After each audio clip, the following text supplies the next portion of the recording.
तो आज की वीडियो जाहिर सी बात है इस चैप्टर के समापन की ओर हम आपको ले चलते हैं। अब आपको बताने वाले हैं पीरियोडिक क्लासिफिकेशन ऑफ एलिमेंट्स में, जहां डॉबनर की जर्नी आपने देखा, न्यूलैंड की जर्नी देखा, जहां पर आपने मेंडलीव साहब की जर्नी देखी। इस तीन जर्नी में आपको एक बात समझ में आया कि बहुत सारे साइंटिस्ट लोग लगे हुए थे उन एलिमेंट्स को सजाने में, सहिहारने में, सरियाने में, अरेंज करने में। ये पूरी जर्नी हमें ये बताती है कि जो बिखरे हुए एलिमेंट्स थे, जिन्हें कभी हम जानते नहीं थे कि उनकी फैमिली क्या है, उनका ग्रुप क्या है, उनकी पीरियड क्या है, वो किस तरह से वर्क। आज हम किसी भी चीज़ को कह देते हैं carbon family, oxygen family, nitrogen family, halogen family, inert gas family.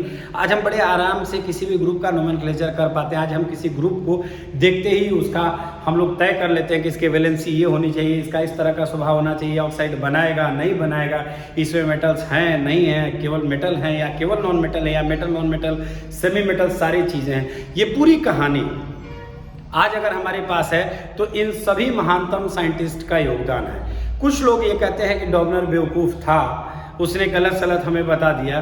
तो इसका जवाब ये है कि शुरुआत तो उन्होंने ही की। उन्होंने पहली बार गलत ही सही या सही ही सही एक प्रयास किया ताकि एलिमेंट्स को एक पहचान मिल सके, लोग समझ सके। वो पहले ऐसे साइंटिस्ट थे जिन्होंने एटॉमिक मासेस का आधार लिया। बाद में आपको मालूम है कि न्यूलैंड भी वही काम किए, बस फर्क था उन्होंने 8वें स्थान को लिया।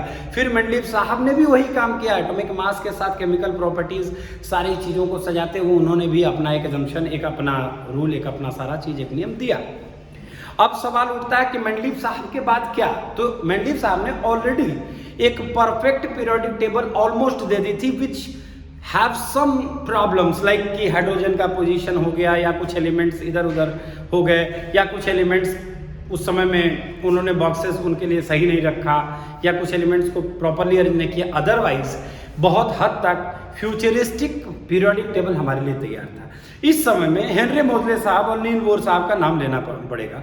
और अब क्या था कि अब मॉडर्न पीरियोडिक टेबल को इस तरह आपके सामने लेकर के आया गया। पढ़िए, इन 1913 हेनरी मोजले showed that the atomic number of an element is more fundamental property than its atomic mass। जैसा कि मैंने कहा कि उस समय में जब मेंडलीव साहब ने अपनी लॉ को कंप्लीट की, पीरियोडिक टेबल छोड़ दिया, सन 1913 में हेनरी मोजले ने अपने एक्सपेरिमेंट में ये बताया कि जो कोई भी एलिमेंट की प्रॉपर्टी होती है उसके मास से कहीं गुना ज़्यादा इंपॉर्टेंट होता है उसका एटॉमिक नंबर होना भी चाहिए। क्योंकि अगर एटॉमिक नंबर को अगर हम ध्यान में रखते हुए समझेंगे तो हमें पता होगा कि इसमें कितने इलेक्ट्रॉन्स हैं, कितने प्रोटॉन्स हैं, कितने न्यूट्रॉन्स हैं। ये सारी चीज़ों के कैलकुलेशन के बाद ही हम बता पाएंगे कि क्या ये कैटायन प्रूफ बनाएगा या एनाइन बनाएगा, क्या ये इलेक्ट्रोपॉजिटिव होगा या इलेक्ट्रोनेगेटिव होगा। मास देख करके दुनिया में कोई नहीं बता सकता है, मास देख करके कोई नहीं बता सकता है कि इधर इट इज इलेक्ट्रोपॉजिटिव और it is electronegative. But by looking at the atomic number you can easily explain कि हाँ, ये चीज़ जब आप डिस्ट्रीब्यूट करेंगे सेल्स में तो आपको वैलेंसी के नंबर से बड़े आसानी से आप बता देंगे कि ये देने की टेंडेंसी रखता है या लेने की टेंडेंसी रखता है। अब चलिए बच्चों आगे देखिए। Accordingly, Mendeleev periodic law was modified and atomic number was adopted as the basis of modern periodic table। तो पहला क्वेश्चन है, what was the basis of modern periodic table? Your answer will be atomic number। क्या होगा? Atomic number. याद रखिएगा, आपसे question पूछ सकता है कि what was the basis of modern periodic table? You will explain that the atomic number is the fundamental property of any element। पहला। दूसरा, properties of elements are a periodic function of their atomic number। Let us recall the atomic number gives us the number of protons in the nucleus of an atom, and this number increases by 1 in going from one element to the next।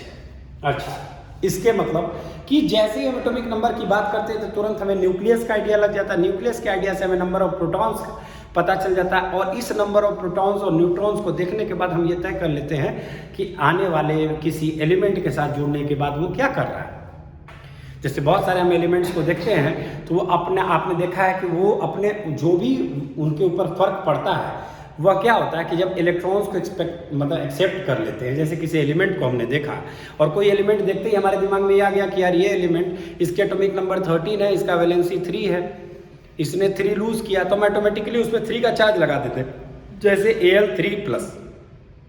हालांकि Al2+ भी आपने देखा है तो वही बात हो गई, ये तो आइसोटोप्स वाली बात हो जाएगी, ठीक है। अदरवाइज अब देखिए क्या है अब इस चीज को देखते हैं। In order of increasing atomic number, let us to the classification known as the modern periodic table. Prediction of properties of element could be made more precision when elements are arranged on the basis of increasing atomic number. मतलब ये clear है कि किसी भी element की भविष्यवाणी, उसके कार्यशैली को हम सबसे अच्छा तब बता सकते हैं जब उसको हम उसके बढ़ते हुए एटॉमिक नंबर के क्रम में सजा दें, जैसे 1 से लेके 118 तक कंटिन्यूअस अगर उसकी हम अरेंजमेंट करें तो उससे भी हमें बहुत कुछ पता चलता है। एक एक्टिविटी है। However, the position of cobalt and nickel resolved in the modern periodic table. ये एक एक्टिविटी है कि कोबाल्ट और निकल का पोजीशन को कैसे मॉडर्न पीरियोडिक टेबल में सही किया है। However, the position of isotopes of various elements decided in the modern periodic table. ये भी आपको इस मॉडर्न पीरियोडिक टेबल को पढ़ने के बाद पता चल जाएगा कि आइसोटोप्स को एक ही जगह मिला, इसी एक बॉक्स में वो थे, उनके वो मल्टीपल प्रॉपर्टीज जो भी थी। Is it possible to have an element with atomic number 1.5 placed between hydrogen and helium? क्या ये पॉसिबल है कि किसी एलिमेंट का एटॉमिक नंबर 1.5 हो और उसको हाइड्रोजन और हीलियम के बीच में रख दे? तो ना, never. Where do you think should hydrogen be placed in the modern periodic table? We cannot say, कोई कह नहीं सकता है, क्योंकि जिस तरह की उसकी प्रॉपर्टी है उसको पोजीशन हम लोग नहीं दे पाएंगे क्लियरली। अब देखिए यहाँ पे ये एक आपके सामने थोड़ा अजीबोगरीब तरीके से ये एनसीईआरटी में घुमा दिया गया। As we can see that modern periodic table take care of 3 limitations of Mendeleev periodic table. The anomalous position of hydrogen can be discussed after what we see what are the basis of which position of an element in the modern periodic table depend. फिलहाल modern periodic table पढ़े बगैर हम ये नहीं बता सकते हैं कि किन आधार पर हाइड्रोजन को पोजीशन दिया जाएगा। तो चलिए अब सबसे पहले position of elements in modern periodic table. Position of elements in modern periodic table. The modern periodic table has 18 vertical columns known age groups. Verticals का मतलब बच्चों, वर्टिकल का मतलब देखिए, अब आपको हम दिखा रहे हैं, ये देखिए, ये एक बक्सा बना दिया आपने। इस बक्से में ये लाइंस, ये वाली लाइंस, ये हो गई आपकी वर्टिकल कॉलम्स। क्या हो गई? Vertical column. तो इन्होंने बोला कि ऐसे टोटल 18 वर्टिकल कॉलम्स हैं जिन्हें कहा गया ग्रुप्स, यानी कि 1 से लेकर के 18 तक। क्लियर है? 1 to 18 सीधी लाइन ऐसे जो जा रही है वो वर्टिकल है, और नीचे यहां हॉरिजॉन्टल, हॉरिजॉन्टल मतलब नीचे की तरफ। तो ये हो गए आपके 7 हॉरिजॉन्टल कॉलम्स जिन्हें इन्होंने कहा पीरियड। क्या कहा? Period. Group vertical column, period horizontal column. Clear रहेगा? ये इनका पहला कॉन्सेप्ट था। दूसरा कॉन्सेप्ट, दूसरा अब देखिए, you will find that these elements do not have the same number of valence electron but they contain the same number of cells. You also observe that number of valence electron increases by 1 unit. ये आप देखेंगे कि आप एक modern period चला गया, हाँ यहाँ sorry you will find that all these electrons contain the same number of valence electron. Similarly, you will find that the elements present in any group have the same number of valence electron. ठीक, अब देखिए क्या, किसी एक group में जितने भी हैं सबके पास वैलेंस इलेक्ट्रॉन। अब जैसे देखिए, एग्जांपल के तौर पे हम लोग लेते हैं,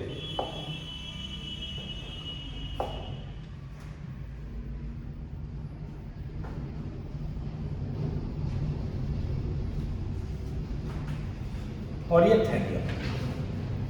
ठीक है बच्चों, अब यहां पे देखिए, इसका 5 है और इसका 13 है। एक एग्जांपल ले लीजिए, ग्रुप 1, ग्रुप क्या है? ये ग्रुप 13 एलिमेंट, ग्रुप 14। अब चलिए, अब यहां पर आकर के आप एक चीज देखेंगे, ध्यान से देखिएगा। तो पीरियोडिक टेबल आपके सामने बहुत अच्छे से होना चाहिए। ये देखिए, ये आपका 13 ग्रुप है, boron, aluminium, gallium, indium, thallium. Clear है? अब यहाँ पे आपको 13 ग्रुप दिखा रहा है यहाँ पर। आप देखिए, हम आपको एक कॉन्सेप्ट बता रहे हैं जिससे आप बहुत आसानी से इस चीज को समझ पाएंगे। ये रहा आपका ग्रुप 13 बच्चों। इन्होंने कहा कि उसमें नंबर ऑफ सेल्स जो होते हैं, अब ध्यान से देखिएगा इस लाइन को, इसका 5 और इसका 13 है। अब देखिए क्या होगा, बोरॉन 5, 2 3, ठीक। एल्युमिनियम 2, 8, 3। गैलियम अगेन सेल्स बढ़ रहे हैं 3, 3, 3, 3। ये पूरे में 3 है। पूरे में क्या होगा, एक ग्रुप के जितने भी एलिमेंट्स हैं उन सब के वैलेंस इलेक्ट्रॉन्स की संख्या क्या होगी, 1 होगी। एग्जांपल के तौर पे अगर आप इसको और सरल तरीके से समझें तो ये देखिए, यहां पे आप ये देखिए, यहां पर ये आपका बेरिलियम मैग्नीशियम है, ठीक है। ये बेरिलियम और ये मैग्नीशियम है, ठीक है ना। अब इसको आप देखिए फिर से, Be का आपका कितना है, 4 है। देखिए 2, 2 हुआ। चलिए अब मैग्नीशियम का देखिए, मैग्नीशियम का कितना है, 12 है। बॉक्स में अगर आप फिल करेंगे 2, 8, 2, यानी कि ये पूरा का पूरा सबके सबके वैलेंस इलेक्ट्रॉन आपको 2 दिखेगी।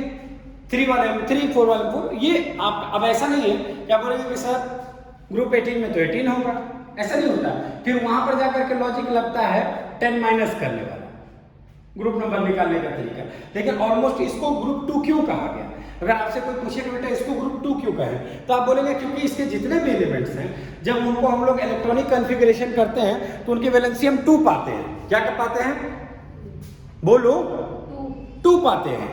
इसको ग्रुप 1 क्यों कहा गया? इसको ग्रुप 1 क्यों कहा गया? क्योंकि इसमें जब हम इलेक्ट्रॉनिक डिस्ट्रीब्यूशन करते हैं तो किसी भी एलिमेंट के वैलेंस इलेक्ट्रॉन्स हमको 1 दिखते हैं। क्या दिखते हैं, टोटल। तो ये आपका एक जनरल कॉन्सेप्ट हो गया इस एलिमेंट के विषय में। अब चलिए हम लोग आगे बढ़ते हैं। फिर देखिए, on the other hand the number of shell increases as we down the group. जैसे ही हम लोग नीचे की ओर आते हैं सेल्स बढ़ जाते हैं। फिर इसके लिए देखिए यहां पर फिर आइए कि सेल्स कैसे बढ़े बच्चों। अब यहां देखो एक फिर से हमको मार्कर आपको लेते हैं, आपको हम समझा रहे हैं। देखो हाइड्रोजन है, हाइड्रोजन का एटॉमिक नंबर कितना है, 1 है। इसमें सेल की संख्या कितनी है, 1। इसके ठीक नीचे लिथियम है, लिथियम का कितना है, 3 है। अब की बार क्या होगा, 2 और 1 से एक सेल बढ़ा, जैसे जैसे नीचे जाएगा एक सेल बढ़ेगा। सोडियम Na11 2 8 1, अब की बार 3 है। फिर नीचे आएंगे पोटेशियम 2 8 8 1। क्या देख रहे हो आप, हर बार एक एक सेल बढ़ रहा है। तो आपका कॉन्सेप्ट एकदम बिल्कुल क्लियर होना चाहिए। As we move down the group, the number of cell increases. As we move down the group, the number of cell increases. Means जैसे ही हम पीरियोडिक टेबल में नीचे की तरफ जाते हैं, नीचे जाते हैं तो सेल्स की संख्या बढ़ जाती है। सेल्स की संख्या या ऑर्बिट की संख्या बढ़ जाती है। अब सेल्स या ऑर्बिट का मतलब ये हो गया। अब ये देखो, ये हाइड्रोजन है, ठीक। ये इसका न्यूक्लियस हो गया, तो इसमें एक ही ऑर्बिट है। अब ये लिथियम है, तो लिथियम ये है, इसके बाहर 2 चक्री है। उसी तरह से ये सोडियम है, सोडियम का अगर ये न्यूक्लियस है, इसके बाहर आपको ये 3 ऑर्बिट दिख रहे हैं, यानी तीनों ऑर्बिट में इलेक्ट्रॉन्स घूमेंगे। तो यानी कि एक तरह से आप कह सकते हैं कि नंबर ऑफ पहरेदार बढ़ जाते हैं। जैसे जैसे एलिमेंट एक ही ग्रुप में जब हम नीचे की तरफ आते हैं तो उसमें पहरेदारों की संख्या बढ़ जाती है। पहरेदार करने के लिए कक्ष बढ़ जाते हैं, कक्षाएं बढ़ जाती हैं, रूम्स बढ़ जाते हैं। क्लियर है कॉन्सेप्ट ना, कोई दिक्कत नहीं है। As we move down the group the number of shell increases and as we move from left to right, as we move from left to right 1 electron increases. इसका एक एग्जांपल फिर आप देखिए, यहां देखिए 3 के बाद 4, ये देखिए 4 5 6 7 8, एक एक इलेक्ट्रॉन बढ़ता गया। कब, जब हम लेफ्ट टू राइट गए। कब गए, left to right. As we move from left to right in the periodic table electron increases by 1, एक इलेक्ट्रॉन्स बढ़ जाएगा। सरल तरीका से आपसे कोई पूछे कि किसी का इलेक्ट्रॉन की संख्या 5 है और किसी की 6 है, तो दोनों की पोजीशन क्या होगी, तो कह देना ये तो क्लियर है कि दोनों अलग अलग ग्रुप में होंगे। इम्पॉसिबल है कि एक ग्रुप में 5 6 एक साथ हों। 1 2 3 4 अगर ऐसे होता तब तो पीरियोडिक टेबल होता ही नहीं। तो ये जब हम लोग श्रृंखलाबद्ध तरीके से बढ़ते हैं तो हमें लेफ्ट टू राइट जाना रहता है और इस तरह से संख्याएं बढ़ती हैं। कोई दिक्कत? एक एक करके हम सब आपको बता रहे हैं इसी तरीके से। तो ये रहा बच्चों अब आपका देयर इज, अब यहाँ पे ये कॉन्सेप्ट देखिए, you will find that all this elements have same number of valence electron, आप समझ गए। Similarly you will find that this electron present in any group have the same number of valence electron, ये भी आप समझ गए। For example fluorine and chlorine belong to group 17, how many electrons do fluorine and chlorine have in their outer most shell. अब देखिए fluorine and chlorine, इधर आ जाइए, ये फ्लोरीन है और ये क्लोरीन है, तो कह रहा है कि कितने इलेक्ट्रॉन्स होंगे, तो लेट अस कैलकुलेट, बड़ा सिंपल सा है। देखिए कितने होंगे इसमें, फ्लोरीन है, फ्लोरीन का बच्चों 9 है, तो क्या होगा 281 एंड क्लोरीन का बच्चों, क्लोरीन 17 287। दोनों में क्या अंतर आपको दिखा, फ्लोरीन में बच्चों आपको 1 दिख रहा है, फ्लोरीन में 1 दिख रहा है, क्लोरीन में आपको 7 दिख रहा है, तो दोनों के वैलेंस इलेक्ट्रॉन में फर्क दिखा। एक उसके पास है, ये अल्टीमेटली ये देने की टेंडेंसी में चला है, फ्लोरीन देख रहे हैं ना, इसका एटॉमिक नंबर आपका 9 है। देखिए सॉरी गलत हो गया, एक मिनट, ये 9 है ना, 27 सॉरी बाय मिस्टेक बोला गया, 27 हो गया। अब बच्चों यहाँ देखिए क्लोरीन का कितना हो गया 7, ध्यान नहीं दिए उस चीज को, उधर से पढ़ा। फ्लोरीन का आपका 9 है, यहाँ पर आप देखिए 27 हो गया, और यहाँ देखिए क्लोरीन में भी 27 हो गया। इसी तरह से आप ब्रोमीन में भी जब आप जाएंगे तो इसके आउटर मोस्ट में आपको 7 इलेक्ट्रॉन्स मिलेंगे। अब ये ग्रुप 17 एलिमेंट कैसे है, तो इसका फंडा सीधे add 10 to the valence electrons, उसमें 10 ऐड कर दो, उसका ग्रुप निकल जाएगा। ग्रुप 1 2 3 में 10 का कोई कॉन्सेप्ट नहीं है। बाकी उसके बाद फर्दर आप जब ये देखिए, आप ग्रुप 13 है, इसमें सारे के सारे का 3 है, उसमें 10 ऐड कर दो 13, इनमें सारे के सारे का 4 है, इसमें 10 ऐड कर दो 14, इनमें नाइट्रोजन फास्फोरस सब में 5 है, 10 + 5 15, ऑक्सीजन में आपको 6 दिखेगा, 10 + 6 16, फ्लोरीन में आपको 7 दिखेगा, 10 + 6 16, at the same time fluorine में आपका 17, और इसी प्रकार से नियोन में आपको 8 दिखेगा, 10 + 8 18, इस प्रकार से ग्रुप नंबर डिसाइड हो जाता है। ध्यान देने वाली बात एक बार फिर सुन लीजिएगा।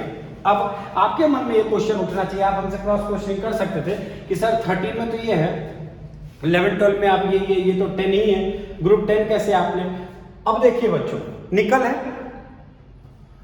है, निकल को आप इसका इलेक्ट्रॉनिक कॉन्फ़िगरेशन करिए, 28 है। अब देखिए यहां पर आप देखिए,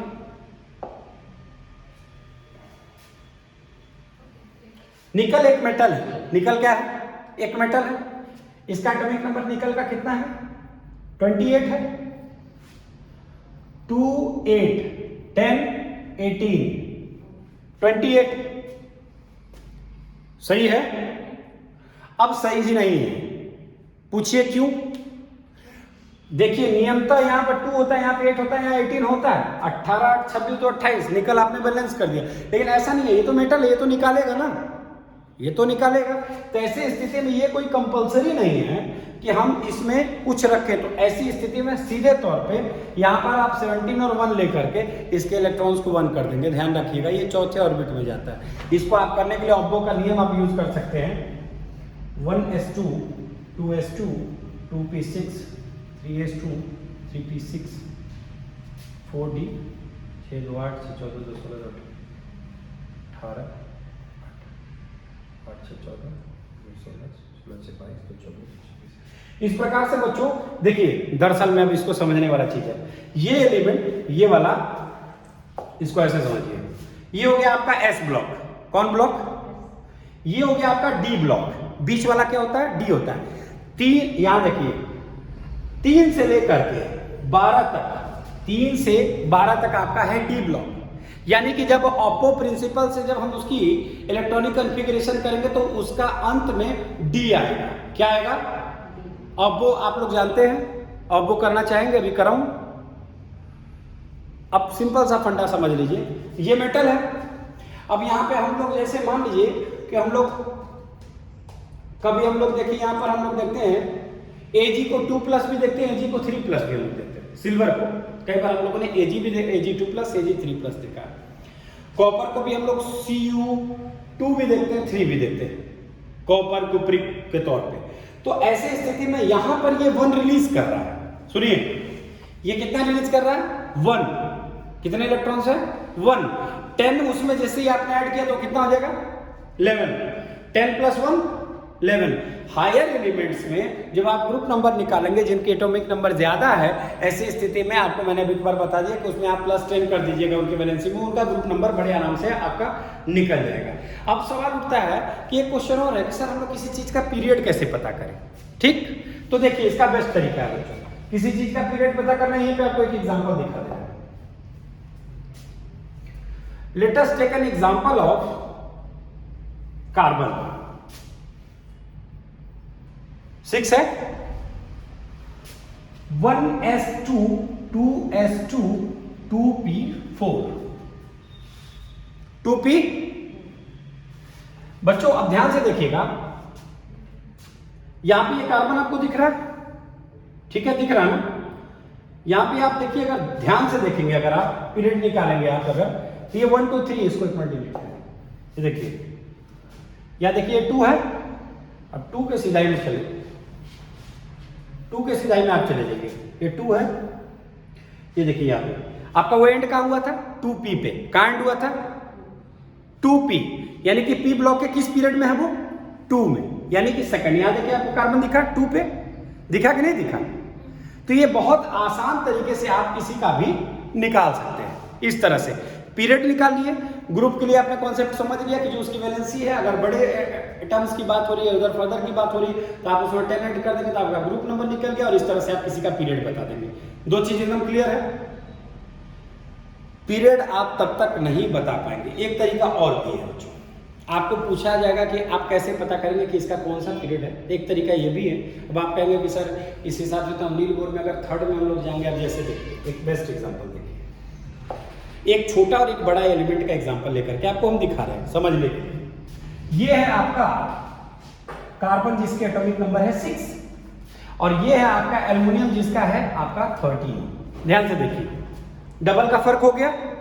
अब देखिए 1s2 2s2 2p4, ये क्या बताया? Number of electrons. क्या बताया? क्या बताया? Number of electrons. ये क्या बताया? पीरियड। पी ब्लॉक के सेकंड पीरियड में। ठीक, क्लियर। अब यहां देखिए एल्युमिनियम का निकालना कि एल्युमिनियम किस ब्लॉक में है, तो इसका बेस्ट तरीका देखिए क्या है। 1s2 2s2 2p6 3s2 3p। अब देखिए 6 2 8 2 10 2 12, 3rd पीरियड में है। किस पीरियड में है? 3rd पीरियड में हो गया। अब देखिए, अब यहां पर ये देखिए आपका 3rd पीरियड में सही सेट बैठ रहा है कि नहीं। अब इसको मिटाइए यहां पर, और ये देखिए ये एल्युमिनियम है, कहां है? कहां है? 3rd पीरियड में। क्लियर हो गया? इस तरह से ऑपो प्रिंसिपल का इस्तेमाल करके आप बड़े आसानी से किसी भी चीज की पीरियड को निकाल सकते हैं। ये क्लियर हो गया, ये कॉन्सेप्ट आपका।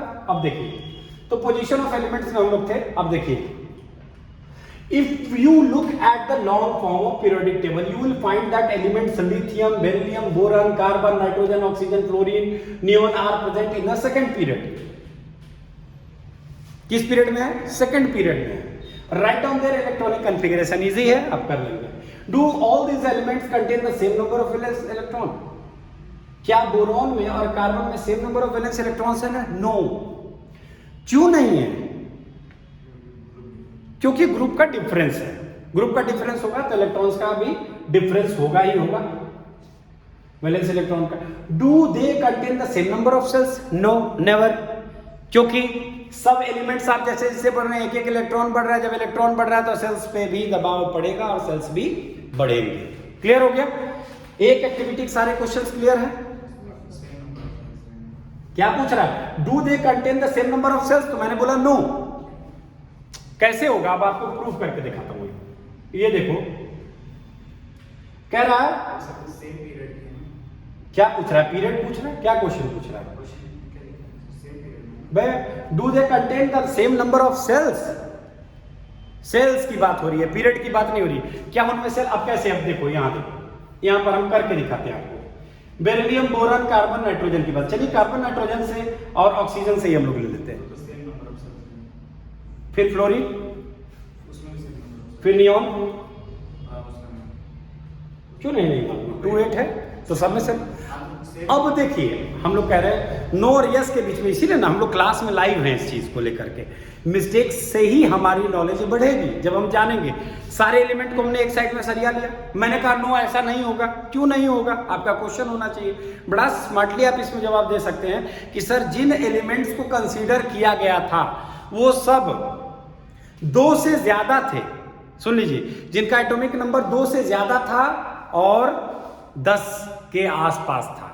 अब ध्यान देकर के अगर आप समझेंगे तो पहले इलेक्ट्रॉनिक सबसेल में हम लोग देते हैं 2 और दूसरे में मैक्सिमम देते हैं 8, यानी 8 2 10, 10 तक जिसकी एटॉमिक नंबर है उन सब के पास नंबर ऑफ सेल्स 2 होंगे।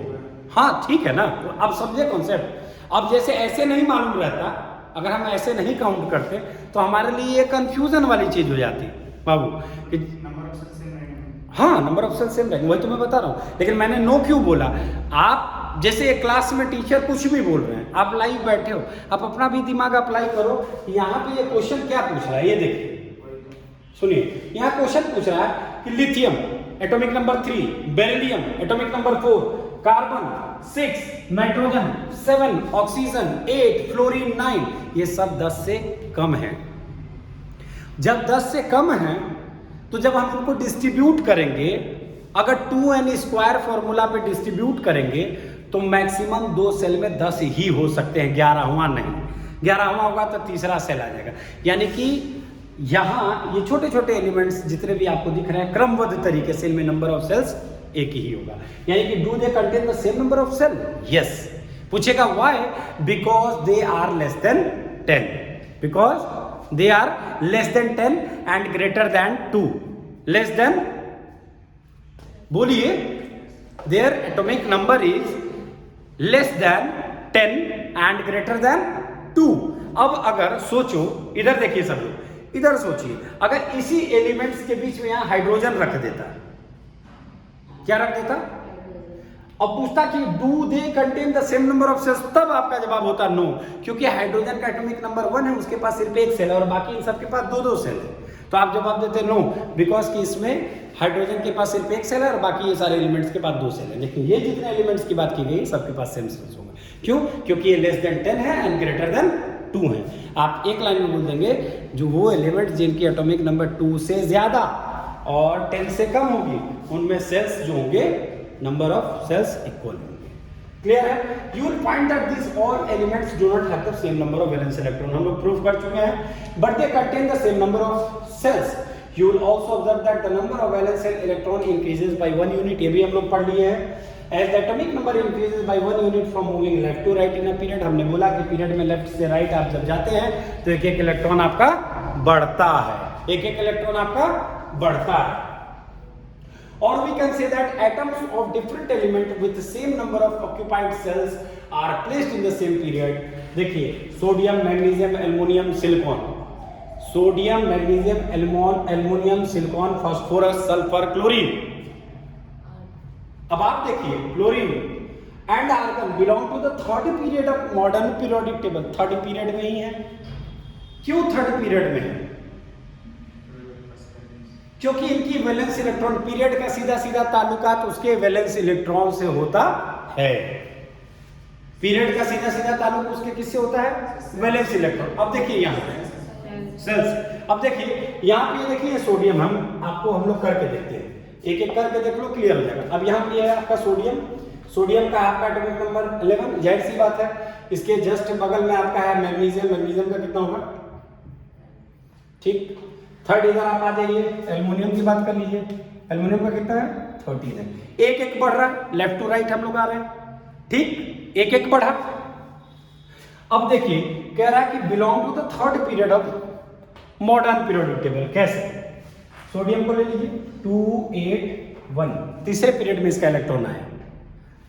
मैग्नीशियम की जगह पे 2, एल्युमिनियम की जगह पे यहाँ पे 3 आ जाएगा। सिलिकॉन की जगह यहाँ 4 आ जाएगा, फास्फोरस की जगह यहाँ 5 आ जाएगा। उसी तरह से आपका सल्फर की जगह 6 आ जाएगा, क्लोरीन की जगह 7 आ जाएगा और आर्गन की जगह 8 आ जाएगा। ये क्रमबद्ध तरीके में। लेकिन ध्यान देने वाली बात है कि हम किसी सेकंड ऑर्बिट में या थर्ड ऑर्बिट में मैक्सिमम कितने इलेक्ट्रॉन ले सकते हैं? थर्ड में हम 18 ले सकते हैं। तो यहाँ पे तो 1 से लेकर के 8 तक की बात है। और कुल मिला के ये कितना पीरियड, 1 2 3 सारे के सारे थर्ड पीरियड में होंगे। दो तरीका, या तो उस एलिमेंट को नील बोर के फॉर्मूला 2n² पर डिवाइड कर दो और जहां पे उसका आखिरी इलेक्ट्रॉन आता है जिस ऑर्बिट में आता है वो उसकी पीरियड मान लो, एक तरीका।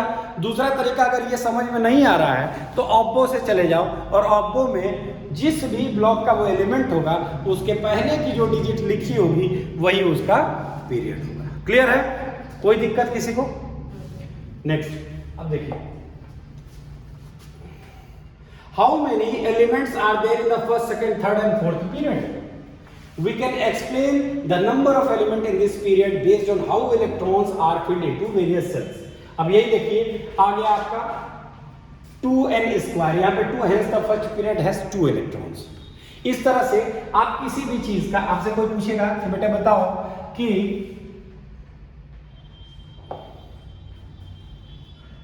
एक 118 एलिमेंट्स की एक सीरीज है, ध्यान दीजिए 118 एलिमेंट्स की सीरीज है, हमें कैसे पता चलेगा कि किस मतलब पीरियड में या किस ब्लॉक में हमारे पास कितना एलिमेंट है? तो देखिए उसका बेस्ट तरीका है, जैसे यहां पर आप 2n² लेकर के देख लीजिए, n is number of orbit, n is number of orbit, यानी कि जिसमें फर्स्ट ऑर्बिट है उस एलिमेंट में, उस ग्रुप में 2 एलिमेंट्स आएंगे। 2n² तो यानी कि 2 × 1 का स्क्वायर, ये 2 हो गया। अब सेम यही फंडा, यानी कि आपका यहाँ पे 2 एलिमेंट्स हो गया, यानी कह रहा है कि फर्स्ट पीरियड के पास कितने होंगे एलिमेंट्स? 2 एलिमेंट्स।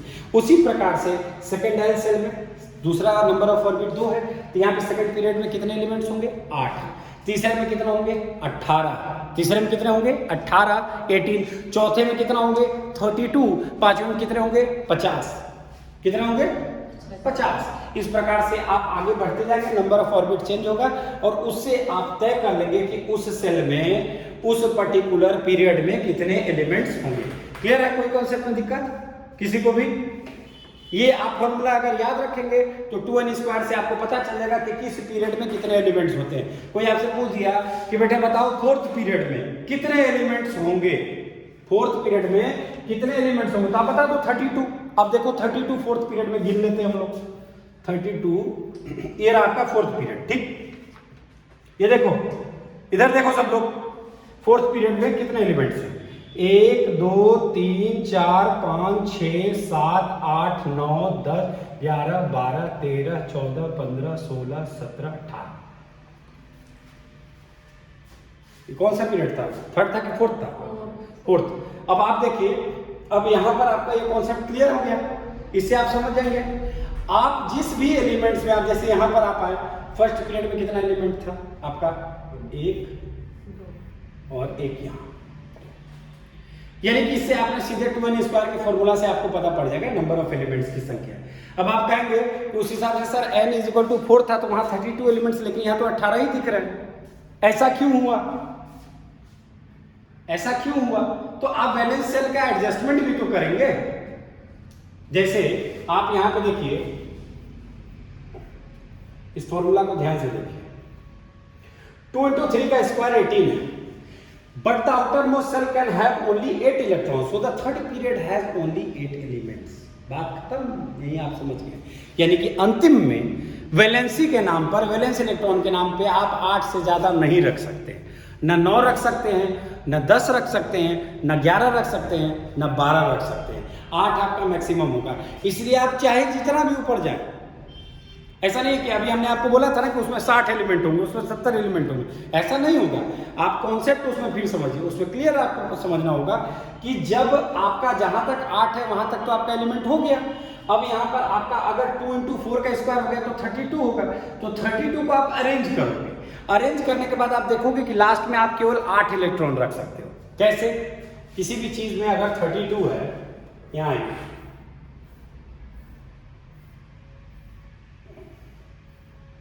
ये देखिए 32 जर्मेनियम है। अब जर्मेनियम को आप कॉन्फ़िगरेशन कर लीजिए,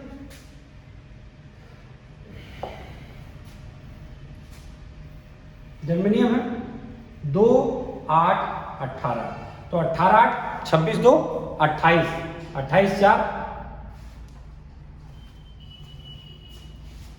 समझ में आया बात? अब यहां पे आपका जर्मेनियम का कितना आया 4।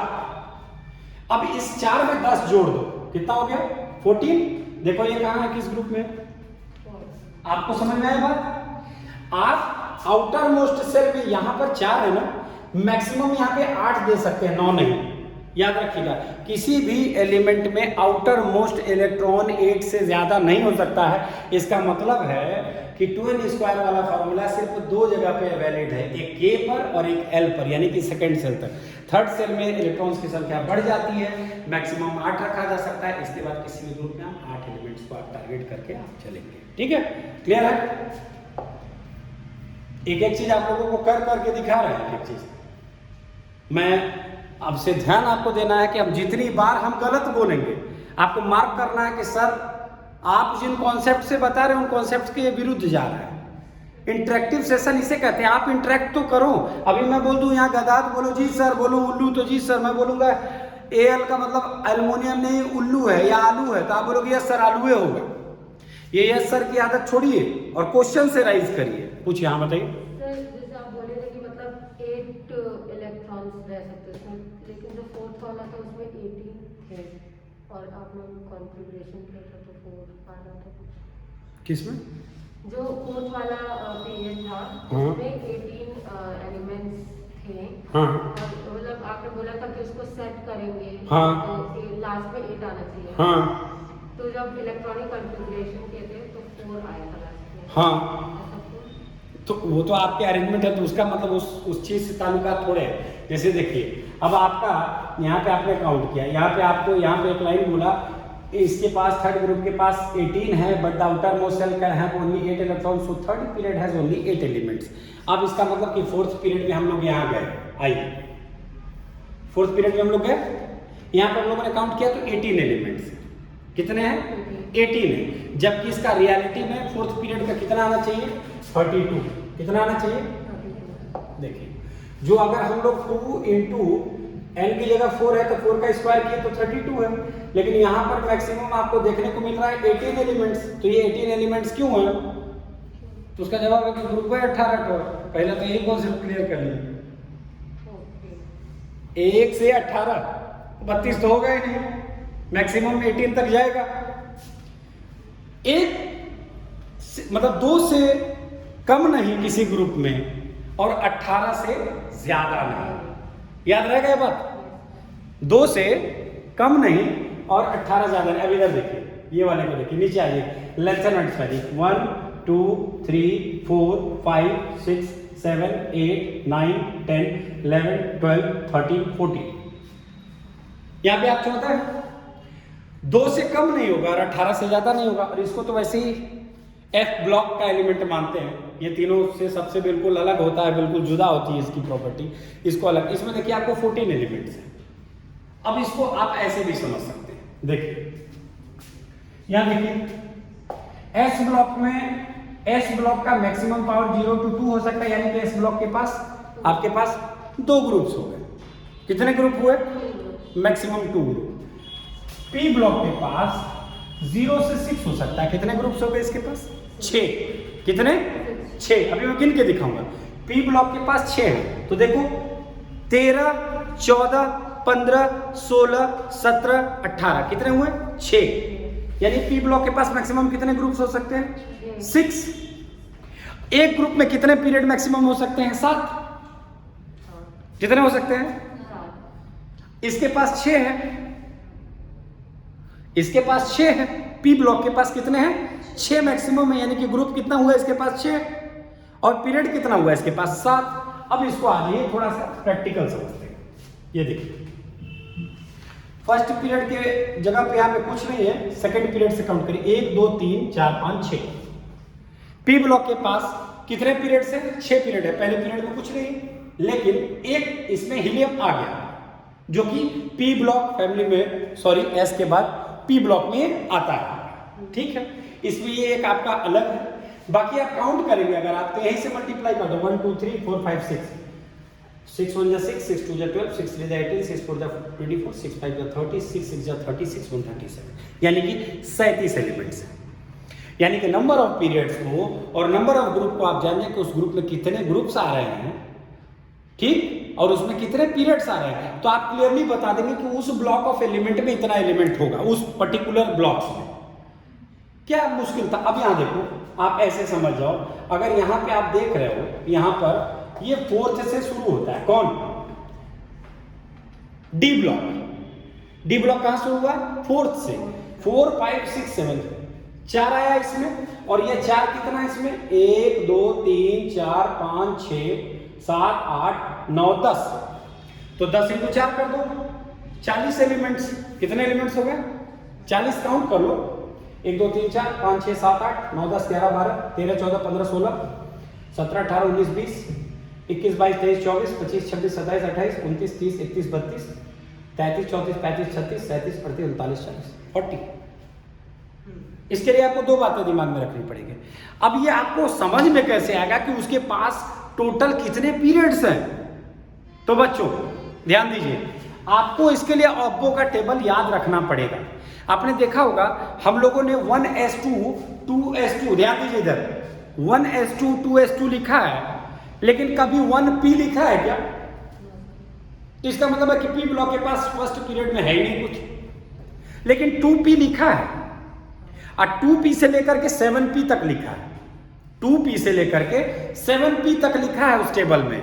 ध्यान से देखिए, यहां आपको एक टेबल हम लोग क्रिएट करते हैं। हम लोग क्या लिखते हैं?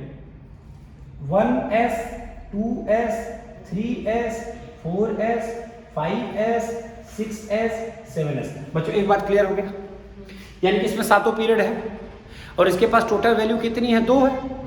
कितनी है? 2 है। तो 7 × 2 = 14, यानी कि इस ब्लॉक में टोटल 14 एलिमेंट्स।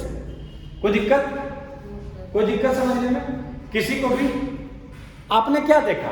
ऑब्बो प्रिंसिपल के हिसाब से देखा कि ये 1s से शुरू है, यानी कि इसके पास 7 पीरियड है। जिसके पास 7 पीरियड है तो ग्रुप कितना उसके पास था? 2, तो मल्टीप्लाई कर दो, उतने एलिमेंट दिए आपके, 14 एलिमेंट्स एक साइड निकल गए।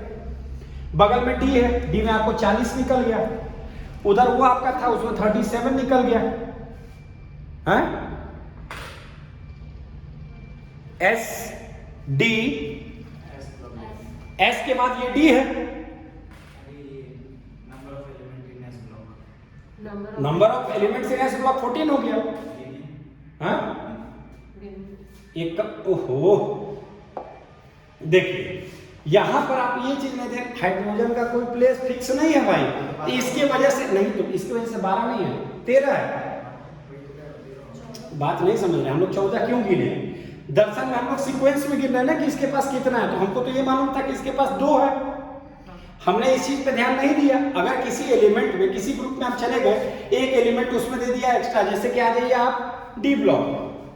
डी ब्लॉक में आदमी जनरल ध्यान नहीं देता, तभी ना हम लोगों ने काउंट किया था तो 37 हुआ था।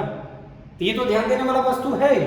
मतलब हमने आपको एक जनरल कॉन्सेप्ट बताया कि नंबर ऑफ पीरियड्स आप ऑब्बो प्रिंसिपल से तय कर लो, नंबर ऑफ ग्रुप उसमें आप निकाल लो। अगर आपको पीरियोडिक टेबल आपके माइंड में सेट है पहले से कि हाँ एस ब्लॉक में एक हाइड्रोजन था, बाकी सब इक्वल पीरियड थे, हाइड्रोजन के बगल में कुछ नहीं था, हाइड्रोजन के बगल में कुछ नहीं था, तो जैसे ही हाइड्रोजन के बगल में कुछ नहीं था तो एक माइनस कर लीजिए। लेकिन जनरल कॉन्सेप्ट तो आपको समझ में आ गया। 10th लेवल पे आप कितना समझेंगे सर? आप आगे की क्लास में जाएंगे तो आपका कॉन्सेप्ट क्लियर होगा, आपको तब तो पूरे एलिमेंट्स याद करने पड़ेंगे।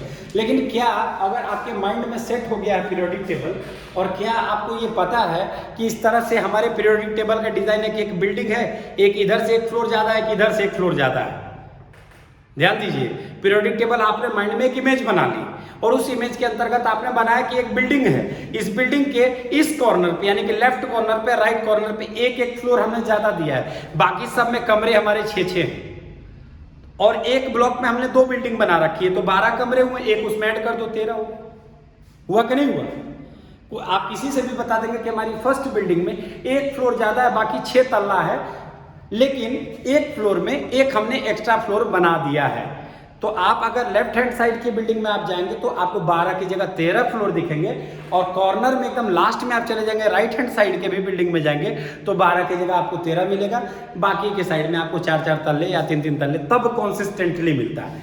सिर्फ यही एक दो जगह कंफ्यूजन आपका क्रिएट होता है, एक हाइड्रोजन वाली जगह जो कि S ब्लॉक में आती है और एक हीलियम वाली जगह जो D ब्लॉक में आती है। सॉरी ये S सॉरी सही तो है, ये देखिए S ब्लॉक है, ये D ब्लॉक है, ये P ब्लॉक है, हाँ ये P ब्लॉक है। तो P ब्लॉक और S ब्लॉक आपको कंफ्यूज करेगा, आपको S और P को छोड़ दीजिए तो फिर आपका D में आपको दिख रहा है। इसके बाद कहीं कोई दिक्कत ही नहीं है, इस ग्रुप में आपको सीधे पता है कि चौथे पीरियड से इसमें कोई एक ऊपर नीचे नहीं है। एक जनरल कैलकुलेशन के हिसाब से बताया कि जिस किसी एलिमेंट का आपने किया जहां पे उसका एंड हुआ वो आपको उसकी पीरियड बता दे रहा है। आपने कहीं 2F देखा है क्या? F कहीं 2 देखा है ही नहीं तो दिखेगा कहां से? तो ऐसे स्थिति में आप यहाँ पे F ब्लॉक को अगर ध्यान से देखिए तो इसको सारे पीरियड से बाहर कर दिया गया। इसका कोई पीरियड आपको दिख रहा है? 7 पीरियड का कॉन्सेप्ट था, एक लेंथेनॉइड्स हो गया, एक एक्टिनॉइड्स हो गया, इन दोनों को अलग हो गया। हाँ 6 पीरियड में कैसे होगा? और वैसे थोड़े काउंट होता है, उसके लिए कोई पीरियड असाइंड है ही नहीं, उसका कोई पीरियड। अब इसको आप करके आप यूरेनियम का आप करके देखेंगे तो आपको समझ में आएगा। यहाँ पे आपका ये एक जनरल कॉन्सेप्ट है, ये 7 पीरियड यहीं पर ला करके यहाँ पर आपका खत्म कर दिया जाता है। अननोक्टियम। अब यहाँ पे यू जो देख रहे हैं इसका क्लियर समझिएगा कि 1 को हम U से डिनोट करते हैं, U मतलब होता है अन, और बाकी यहाँ पर आप बच्चों S का मतलब सेप्टियम, O का मतलब ऑक्टियम, इसी प्रकार से पेंटियम, जहाँ जहाँ आप देख रहे हैं, ठीक है आप समझ रहे हैं बात को। अननियम, बाइयम, ट्राइयम, टेट्रियम, पेंटियम, हेक्सियम, हेप्टियम, हेप्टियम को सेप्टियम भी यूज करते हैं, S से डिनोट करते हैं कहीं कहीं, फिर O से ऑक्टियम यानी कि 8 है। यही इसी कारण था कि यहाँ पे 118 था तो U 2 जगह हो गया और लास्ट में O कर दिया। O का मतलब ऑक्टियम, क्या हो गया? इसको हम लोग क्या पढ़ेंगे? अनन ऑक्टियम। क्या पढ़ेंगे? अनन ऑक्टियम। तो ये रहा बच्चों। अब फिर देखिए, फिर आगे हम लोग बढ़ते हैं। अब देखिए trends in the modern period table. Valency, as you know that the valency of an element is determined by the number of valence electron, यानी कि जितने नंबर ऑफ वैलेंस इलेक्ट्रॉन होते हैं वही तय करते हैं कि उसकी वैलेंसी क्या होगी। In the outer most shell of, अब समझिए दूसरा चीज atomic size. The term atomic size refers to the radius of an atom, means nucleus से आउटर मोस्ट सेल की जो दूरी है वही उसका एटॉमिक रेडियस। नहीं समझे मेरी बात? समझ गए बात? जैसे मान लो बच्चों, अब इसको सरल तरीके से कहें कि ये आपका यहाँ पर इसका बोरॉन है, इसका 88 दिया है, अब बेरिलियम का 111 है, ऑक्सीजन का 66 है, नाइट्रोजन का 74 है, वहाँ पर लिथियम 152 है और यहाँ कार्बन है 77 है। ये तो आपको किस में दिया हुआ है? पिकोमीटर में दिया हुआ है। तो कैलकुलेट करेंगे न्यूक्लियस से आउटर मोस्ट सेल की जो दूरी होती है उसी को हम लोग कहते हैं एटॉमिक साइज या एटॉमिक रेडियस, एटम का जो रेडियस होता है। ठीक, अब चलिए you will see that atomic radius decreases in moving left to right, left से राइट जाएंगे तो आपका एटॉमिक रेडियस घटेगा। क्या होगा? घटेगा। लेफ्ट से राइट जाएंगे एटॉमिक रेडियस घटेगा। अब उसके पीछे देखिए, this is due to an increase in the nuclear charge. जैसे ही इलेक्ट्रॉन बढ़ा, अरे भाई जब हम लेफ्ट टू राइट जाएंगे तो एक इलेक्ट्रॉन बढ़ा, इलेक्ट्रॉन बढ़ने से उस पर न्यूक्लियर चार्ज बढ़ा और न्यूक्लियर चार्ज बढ़ने से उसके असर पड़ा उसके किस पे? एटॉमिक साइज पे, क्योंकि इलेक्ट्रॉन से बढ़ेगा तो देने की टेंडेंसी बढ़ जाएगी। नहीं होगा? अब भाई आपसे कोई पूछा कि सोडियम, तो इलेक्ट्रॉन बढ़ेगा साइज बढ़नी चाहिए, नहीं बढ़ेगा बाबू, लेकिन जैसे एक नियम होता है कि एटॉमिक साइज डिक्रीज इसलिए होता है क्योंकि उसमें न्यूक्लियर चार्ज इंक्रीज करता है, ये इलेक्ट्रॉन को पुल करता है। क्या लिखा हुआ? This is due to an increase in nuclear charge which tends to pull the electron closer to the nucleus. जैसे कोई एलिमेंट बड़ा हो रहा है, लेफ्ट टू राइट हम जा रहे हैं, तो उस पर जब न्यूक्लियर चार्ज बढ़ेगा तो न्यूक्लियर चार्ज का मतलब है कि न्यूक्लियस अपनी तरफ इलेक्ट्रॉन को खींचेगा और जब इलेक्ट्रॉन को अपनी तरफ पुल करेगा तो साइज कम होगा भाई।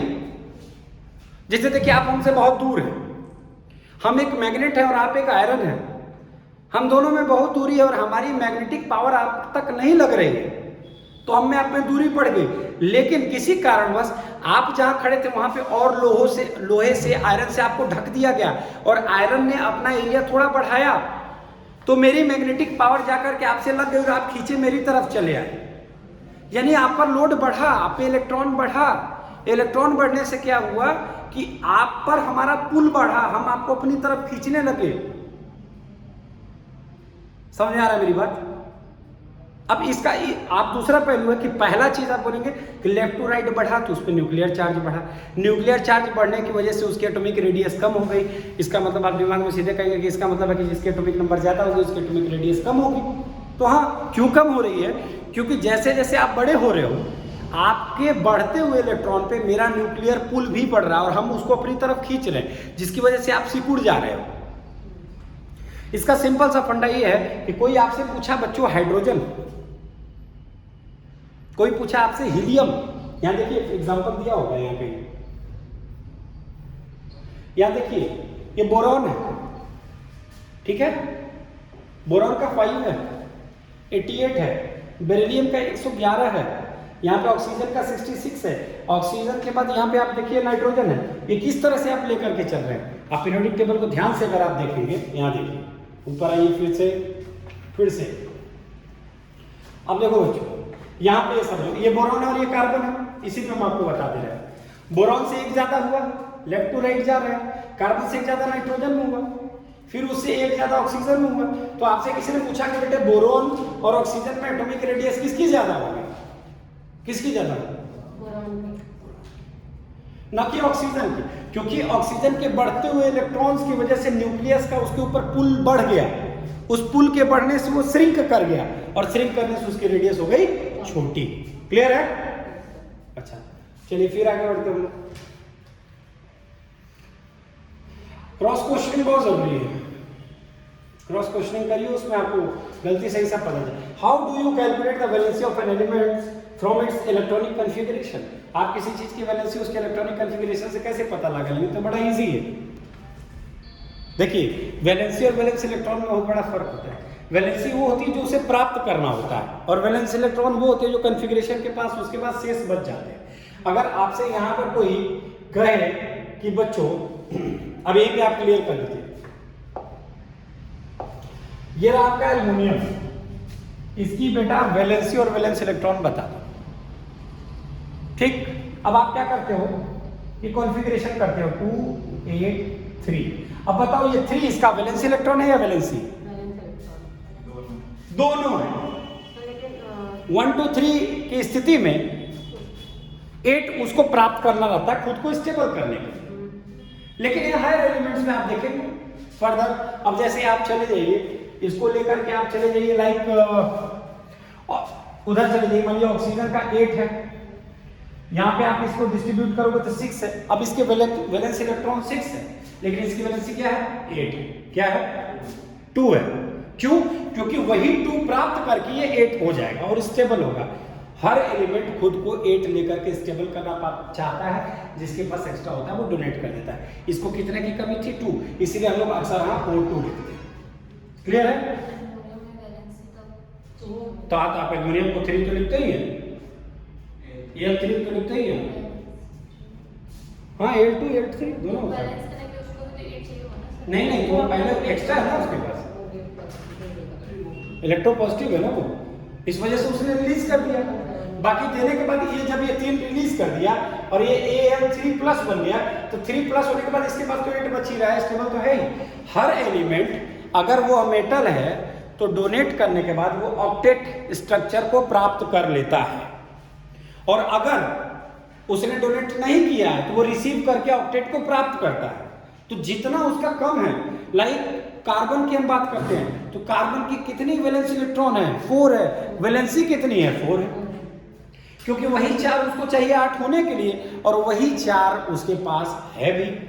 जितना उसके पास, अब जैसे मान लीजिए आपसे क्लोरीन का कोई पूछा, बेटे क्लोरीन का बताओ वैलेंस इलेक्ट्रॉन कितना है, तो आप बोलोगे 7, और वैलेंसी कितना है? तो 1। अब पूछो क्यों? क्योंकि उस 7 को जब 1 मिलेगा तो वो 8 हो जाएगा, उस 7 को जब 1 मिलेगा तो वो 8 हो जाएगा। चलिए ठीक, आगे बढ़ते हैं। तो ये आपका कहाँ तक हो गया? आपका ये ऊपर था ना। अब ये आपका यहाँ पर देखिए, ये पूरा आपका ओवरऑल यही था। अब आपकी बारी आ जाएगी metallic and non metallic property. As you can see the metals like sodium and magnesium are towards the left hand side of the periodic table while the non metals like sulphur and chlorine are right hand side. In the middle we have silicon which is classified as semi metal. अब आपका कुल मिलाकर के कह रहा है कि आप देख सकते हैं कि मेटल्स जो है वो लेफ्ट हैंड साइड में पाए जा रहे हैं, पीरियोडिक टेबल के लेफ्ट हैंड साइड में पाए जा रहे हैं, जबकि नॉन मेटल्स जो हैं वो राइट हैंड साइड में पाए जा रहे हैं, और बीचों बीच में जो हैं वो सेमी मेटल्स या मेटलॉइड्स हैं। मेटलॉइड बिकॉज इट एग्जिबिट्स सब property of both element and non metal, वो छोड़िए। इन the modern periodic table a zigzag line separates metal from non metal. Modern periodic table में एक जिगजैग लाइन होता है जो मेटल को नॉन मेटल से सेपरेट करता है। The border line elements boron, silicon, germanium, arsenic, antimony, tellurium, polonium are intermediate in property and are called metalloids और सेमी मेटल्स। ये याद कर लीजिएगा, सिंपल है। इसका सिंपल सा एक फंडा है कि आउट ऑफ इतने आर एलिमेंट्स, इतने आर मेटल्स, इतने आर नॉन मेटल। आपको ध्यान रहना चाहिए कि पीरियोडिक टेबल में सबसे ज़्यादा मेटल्स की संख्या है। किसकी संख्या है? नॉन मेटल्स कम है और सेमी मेटल्स बिल्कुल कम है। क्लियर है ना? आपको देखिए पीरियोडिक टेबल आप जब देखेंगे उसमें ग्रीन कलर मेटल को रिप्रेजेंट करता है, जो येलोविश कलर है वो नॉन मेटल को रिप्रेजेंट करता है, और बीच में गुलाबी जैसा कुछ दिख रहा होगा, दिख रहा है ना गुलाबी जैसा, आप ये देखिए एनसीईआरटी की बुक में भी होगा, वही जो पिंक कलर से रिप्रेजेंट है वही आपका मेटलॉइड या सेमी मेटल है। तो जिगजैग लाइन में एक सीढ़ी जैसा पैटर्न बना हुआ है, वही आपका क्या हो गया? मेटलॉइड। बाकी सब या तो मेटल है या नॉन मेटल। आप कैलकुलेट करोगे तो पीरियोडिक टेबल में आपको 85 to 90% मेटल्स ही हैं, बाकी बचे हुए में सब नॉन मेटल और मेटलॉइड्स हैं। मेटल्स जो होते हैं इलेक्ट्रोपॉजिटिव होते हैं, नॉन मेटल्स आर इलेक्ट्रोनेगेटिव होते हैं। मतलब नॉन मेटल्स जब बॉन्ड बनाते हैं तो इलेक्ट्रॉन गेन करके बनाते हैं, और मेटल्स जब बॉन्ड बनाते हैं तो लूज करके बनाते हैं। ठीक है। How the tendency of gain electron change as you go from left to right across a period. Obviously left से राइट की तरफ हम जा रहे हैं तो वहाँ नॉन मेटल्स है, तो जाहिर सी बात है उसकी टेंडेंसी कम हो रही है कि इलेक्ट्रॉन्स का भार बढ़ रहा है, इलेक्ट्रॉन्स का भार बढ़ रहा है। बढ़ने की वजह से क्या हो रहा है?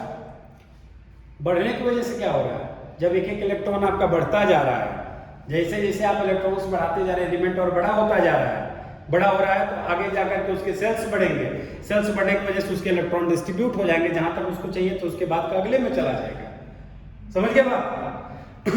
सेकंड ग्रुप में आप मैक्सिमम 8 इलेक्ट्रॉन ही दे सकते हैं। जैसे ही आपका एटॉमिक नंबर 11 हुआ, 12 हुआ, 13 हुआ, तो आप क्या करोगे? तीसरा ग्रुप बनाओगे।